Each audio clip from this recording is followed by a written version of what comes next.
Hello friends, আসসালামু আলাইকুম। আমি Imrul Jasimuddin Khandakar check update technique চ্যানেলের পক্ষ থেকে আপনাদেরকে জানাচ্ছি ওয়েলকাম। আজকের ভিডিওতে আপনাদের সাথে শেয়ার করব how to use cell size autofit height and width distribute row and column in MS Word. অর্থাৎ এমএস ওয়ার্ডের মধ্যে আমাদের সেল সাইজের মধ্যে কিভাবে আমরা অটোফিট হাইট অ্যান্ড উইথ এবং ডিস্ট্রিবিউট রো কলাম ইউজ করতে পারি, আজকে আমরা সেই বিষয়টা দেখব। এখন আমাদের এই কাজটা করার জন্য প্রথমে আমরা এমএস ওয়ার্ডে চলে আসি। বাস এমএস ওয়ার্ড আসার পরে কি বলছি, এমএস ওয়ার্ডের আমাদের এই টেবিলের মধ্যে যে এখানে কি করব, আমাদের যে সেল সাইজের মধ্যে আমাদের যে এখানে অটো ফিটের যে অপশনগুলো আছে, তারপরে এখানে আমাদের এই সেলের যে আমাদের হাইট উইথের বিষয়, এমনকি আমাদের রো কলামের ডিস্ট্রিবিউটের বিষয়গুলো কীভাবে করতে পারে সেই বিষয়গুলো বসে দেখবো। তাহলে এখন এই কাজটা করার জন্য প্রথমে কি আমাদের টেবিল তৈরি করা না থাকলে টেবিল তৈরি করতে হবে। যেহেতু আমার টেবিল তৈরি করা আছে, তাহলে এখন আমাদের কি টেবিলের ভিতরে কার্সর থাকতে হবে, কিন্তু কার্সরটা কিন্তু বাইরে আছে। কার্সর বাইরে থাকলে কিন্তু এখানে আমাদের টেবিল টুলস নামে অপশনটা কিন্তু এখন নাই। যখন আমি টেবিলের ভিতরে কার্সর নিব, তখন এখন টেবিল টুলস অপশনটা চলে আসছে, এর মধ্যে ডিজাইন লেআউট নামে দুটো টেপ চলে আসছে। তাহলে এখন থেকে আমরা লেআউট অপশনে চলে যাব। লেআউট অপশন থেকে আমরা কাজটা করার জন্য এই যে সেল সাইজ, এই সেল সাইজ অপশনে এই কাজগুলো দেখব। এখন সেল সাইজ ছাড়াও কিন্তু আমাদের এই যে কাজগুলো এখানে দেওয়া আছে, যে টেবিল তৈরি করা, টেবিল ইনসার্ট করা, ডিলিট করা, তারপরে স্প্লাইট টেবিল, মার্চ সেল, স্প্লাইট টেবিল, তারপরে স্প্লাইট সেলস, তাই আরও যে সিলেক্টেড প্রপার্টিস, এই অপশনগুলোর উপরে কিন্তু অলরেডি আলাদা আলাদা ভিডিও আমার চ্যানেলে দেওয়া আছে। তাহলে আপনারা এই সমস্ত ভিডিওগুলো দেখতে পারেন। তাহলে এখন আমাদের আজকের এখান থেকে এই সেল সাইজের এই কাজের মধ্যে প্রথমে দেওয়া আছে এখানে অটোফিট। তাহলে অটোফিটের বিষয়টা কি, আমাদের এখানে যে এই যে টেবিলটার মধ্যে আমরা এখানে আমাদের ডাটাগুলো লিখবো, সেখানে কিন্তু আমরা এখানে অটোফিটের 3টা অপশন ইউজ করতে পারি। তাহলে এখানে যে 3টা অপশন দেওয়া আছে, দেখেন আপনার কোনটা দিয়ে আপনার ব্যবহার করবেন।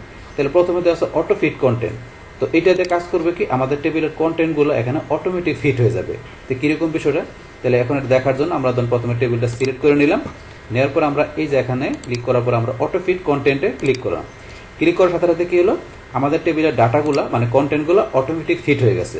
তো এখন তো ফিট হওয়ার পরে এখন যদি মনে করেন আমি এখানে কোনো ডাটা লিখি, এই যে ল্যাপটপের পরে ধরুন আপনি এখানে যাই লেখেন, এই ধরুন আমি লিখতেছি। এখন কিন্তু ধরুন আমার এখানে কি সেলটা মানে কলামটা এখানে বড় হইতেছে, ডাটাগুলো এখানে অটোমেটিক ফিট হইতেছে। কিন্তু নর্মাল আমরা ডাটা লিখলে কি হয়, আমাদের এখান থেকে নিচে চলে আসে। কিন্তু যেহেতু অটো ফিট আমি কন্টেন্ট দিছি, তাহলে এই কারণে এখানে কন্টেন্টগুলো আমার এখানে সেল বা কলামটা বড় হইতেছে এবং অটোমেটিক্যালি ডাটাগুলো এখানে মানে ফিট হয়ে দিতেছে।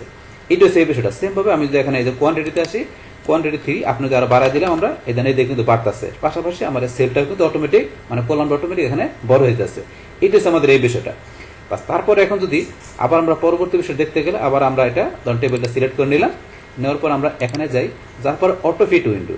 তো এটা দিলে কি হবে, আমাদের টেবিলটা এখানে আমাদের উইন্ডোর ভিতরে অটোমেটিক ফিট হয়ে যাবে। কিরকম, আমি অটোফিট উইন্ডোতে ক্লিক করি, ক্লিক করার সাথে সাথে আমার পুরো টেবিলটা কিন্তু আমার উইন্ডোর ভিতরে অটোমেটিক ফিট হয়ে গেল। বাস অটোমেটিক ফিট হওয়ার পরে এখন মনে করেন আমরা এখানে যদি কোনো ডাটা এই যেমন লিখি, এই ধরুন এখানে ধরুন আমরা লিখতেছি প্রাইস, আমরা বাড়াইতেছি, এই ধরুন এখানে কিন্তু আবার চলে আসছে। আবার এখানে আমরা বাড়াইতেছি, এই ধরুন আমরা যা বাড়াইতেছি অটোমেটিক ফিট হইতেছে, মানে পুরো টেবিলটা আপনার উইন্ডোর মধ্যে ফিট হয়ে গেল এবং আপনার এখান থেকে যে এই ডাটাগুলো এইভাবে কাজ করবে। এটা হচ্ছে বিষয়, সেটা কিন্তু আমরা প্র্যাকটিক্যালি দেখলাম।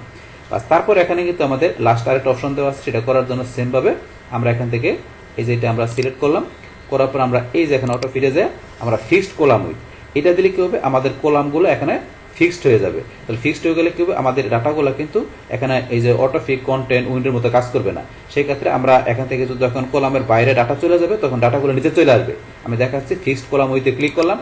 বাস করার পরে এখন ধরেন আমরা যদি এখানে কোনো ডাটা লিখি, ধরেন এই যে আমরা এখানে মনিটর, এরপরে তো ডাটা লিখতেছি, এই ডাটা লিখতেছি, এখানে কিন্তু নিচে চলে আসতেছে, এই যে নিচে চলে আসছে।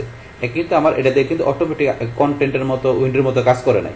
আবার সেম এখানে লিখি, এই ধরুন ডাটা কিন্তু আমার এখানে নিচে চলে আসবে, যে বেশি হয়ে গেছে নিচে চলে আসছে, নিচে চলে আসতেছে। এখানে ধরুন আবার এখানে নিচে যাই, এই লিখতেছি নিচে চলে আসতেছে, কারণ এটা কিন্তু এইদিকে চলে আসতেছে না সেলটা, কারণ যেহেতু এখানে কি দিচ্ছি অটোমেটিক। আমরা কোনটা দিলাম, এই যে লাস্টে যেটা আছে কলাম উইথের ফিক্সড, এটা মানে কলামের উইথটা ফিক্সড হয়ে আছে, এর বাইরে কলামটা যাবে না। এইটা হচ্ছে এইটা বিষয়টা। 3টার মধ্যে পার্থক্য রেখে সেটা কিন্তু আমরা প্র্যাকটিক্যালি দেখলাম। বাস এখন এটা দেখার পরে এখন যদি মনে করেন যে এখন আমরা এই যে এখান থেকে হাইট উইথ এই বিষয়টা করতে চাই, তাহলে এই বিষয়টা কি কাজ করে, এখানে আপনার এই যে আপনার সেলের হাইট উইথ আপনি সেগুলো কমাইতে বাড়াইতে পারেন। কিরকম, ধরুন আমার এই যে সেলটা আছে, এটার আমি এখানে কি করব, হাইট বাড়াবো। তাহলে এখন আমার এখানে কি দেওয়া আছে, আমি দিচ্ছি এই যে ফিক্সড কলাম, এটা দেওয়া আছে। এটা দেওয়া অবস্থায় যদি আমি এখানে হাইটটা ধরুন বাড়াইতে যাই, এই ধরুন আমার এখানে কিন্তু বাড়তেছে, এই যে এখানে বাড়তেছে, এই সেলটা হাইট বাড়তেছে। আবার এটা দিলে আমার কি কমবে, অথবা আপনি এখানে লিখে দিতে পারেন। আমি ধরুন লিখে দিলাম কত, ধরুন 1 দিলাম, তাহলে এই যে আমার কি এখানে 1 ইঞ্চি এখানে কি হলো, হাইটটা বেড়ে গেল। আবার কমাইতে গেলে আমি এখানে ধরুন কমাই দিতে পারি, এখানে দিয়ে আমি দিলাম 0.5, তাহলে হাফ ইঞ্চি হয়ে গেল। সেমভাবে উইথও করতে পারেন, আমি উইথটা ধরুন এখানে এই যে বাড়াইতেছি, তাহলে আমার এই কলামের উইথটা কিন্তু এখন বাড়তেছে। এই যে এই কলামের উইথটা আমার এই যে দিলে বাড়তেছে, এটা দিলে কমতেছে। সেমভাবে এখানে আপনার টাইপ করে দিতে পারেন। বাস এইভাবে কিন্তু এখান থেকে আপনি এখানে যে সেলের আপনার বা আপনার যে কলামের এখানে কি উইথ হাইটটা আপনি বাড়াইতে পারেন, সেটা কিন্তু আমরা দেখলাম।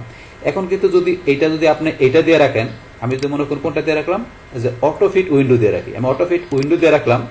অটোফিট উইন্ডো দিয়ে এখন যদি আমি মনে করেন হাইট উইথটা বাড়াই, যেমন আমি বাড়াতেছি, এখন এই যেটা বাড়তেছে। আবার যদি আমি উইথটা বাড়াই, এখানে যখন উইথটা বাড়াই কমাই দেন উইথটা, এখন যদি উইথটা কমাইলাম, তাহলে পুরো টেবিলের কিন্তু ধরেন উইথটা কমাইতেছে। আবার যদি আমি বাড়াই, এই দেন পুরো কিন্তু সবগুলা এখানে এইভাবে বাড়তেছে। কিন্তু যখন আমি কি করি, এখান থেকে এইটা দিছি, তখন কিন্তু এখন আমি যখন এটা করতে যাই, এই দেখুন শুধু কিন্তু এই কলামটা হইতেছে, এই কলামটা হইতেছে, যে এইভাবে বাড়তেছে, এই যে কলামটা বাড়তেছে। আবার এটা দিলে কমতেছে। কিন্তু যখন আমরা এটা দিলাম, তখন কিন্তু পুরা এই যে টেবিলটার মধ্যে কাজ করে, এই যে কমতেছে বাড়তেছে। তো এগুলোর পার্থক্য, এগুলো একটা আপনারা এখান থেকে ধরেন এগুলো চেঞ্জ করে কমাই বাড়া দেবেন, তাহলে বুঝতে পারবেন যে কোনটার মধ্যে কি কাজ করে। তো সেটা দেখলাম। তো মেনলি এখানে কাজ হাইট উইথ, আপনার এখান থেকে পুরো টেবিল বা আপনার সেল কলাম যেটাই করেন, এখান থেকে কি করবে, আপনার হাইট উইথটা বাড়বে কমবে, সেটা আমরা দেখলাম। বাস এখন আমাদের এখানে লাস্টে দুটো অপশন দেওয়া আছে, ডিস্ট্রিবিউট রো আর ডিস্ট্রিবিউট কলাম। তাহলে আপনি এখান থেকে যদি আপনার কলাম আর রো গুলো আপনি সমানভাবে ডিস্ট্রিবিউট করতে চান, তাহলে এই অপশন দুটো ইউজ করবেন। যেমন প্রথমে রো এর বিষয় দেখি। এখন এখানে কিন্তু ধরেন যে এই রো এর সাইজটা এতটুকু দেওয়া আছে, আবার এটা একটু বেশি বড় দেওয়া আছে, এটা একটু বড় দেওয়া আছে, কিন্তু সবগুলা রো এর সাইজ এক সমান হবে। তো সেই ক্ষেত্রে ডিস্ট্রিবিউট রো আমরা এই অপশনটা ক্লিক করব। তার আগে আমাদের পুরো টেবিলটা আমরা সিলেক্ট করে নেই, নেওয়ার পর ডিস্ট্রিবিউট রোতে ক্লিক করব। এখন দেন সবগুলা রো কিন্তু আমার সমানভাবে ডিস্ট্রিবিউট হয়ে গেছে। তো এই রোটার যত সাইজ, এই রোটার মানে যত সাইজ, মানে সবগুলা রোয়ার সাইজ সমান। এই রয়েছে আপনার রো গুলা সমানভাবে ডিস্ট্রিবিউট করে দেবেন।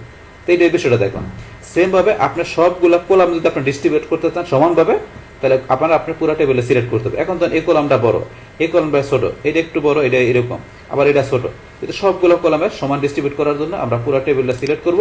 করার পর ডিস্ট্রিবিউট কলামে ক্লিক করি। এখন দেখেন সবগুলা কলামের সাইজ কিন্তু সমান হয়ে গেল। এই সিরিয়াল নাম্বারও কিন্তু সমান হয়ে গেছে।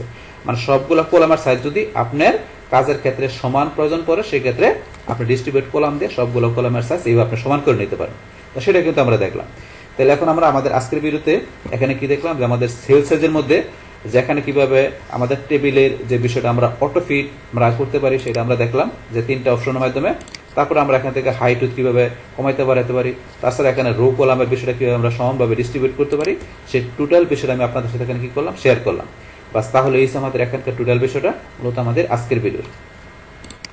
ডিয়ার ফ্রেন্ডস, আমার আজকের এই how to use cell size, autofit, height and width, distribute row and column in MS Word, এই ভিডিও যদি আপনাদের কাছে ভালো লেগে থাকে কিংবা এই ভিডিও থেকে আপনারা কিছু শিখে থাকেন, উপকৃত হয়ে থাকেন, তাহলে আমার এই জেকে আপডেট টেকনোলজি চ্যানেলটি আপনারা সাবস্ক্রাইব করবেন, লাইক করবেন, কমেন্ট করবেন এবং সবার সাথে শেয়ার করবেন। Thanks everybody.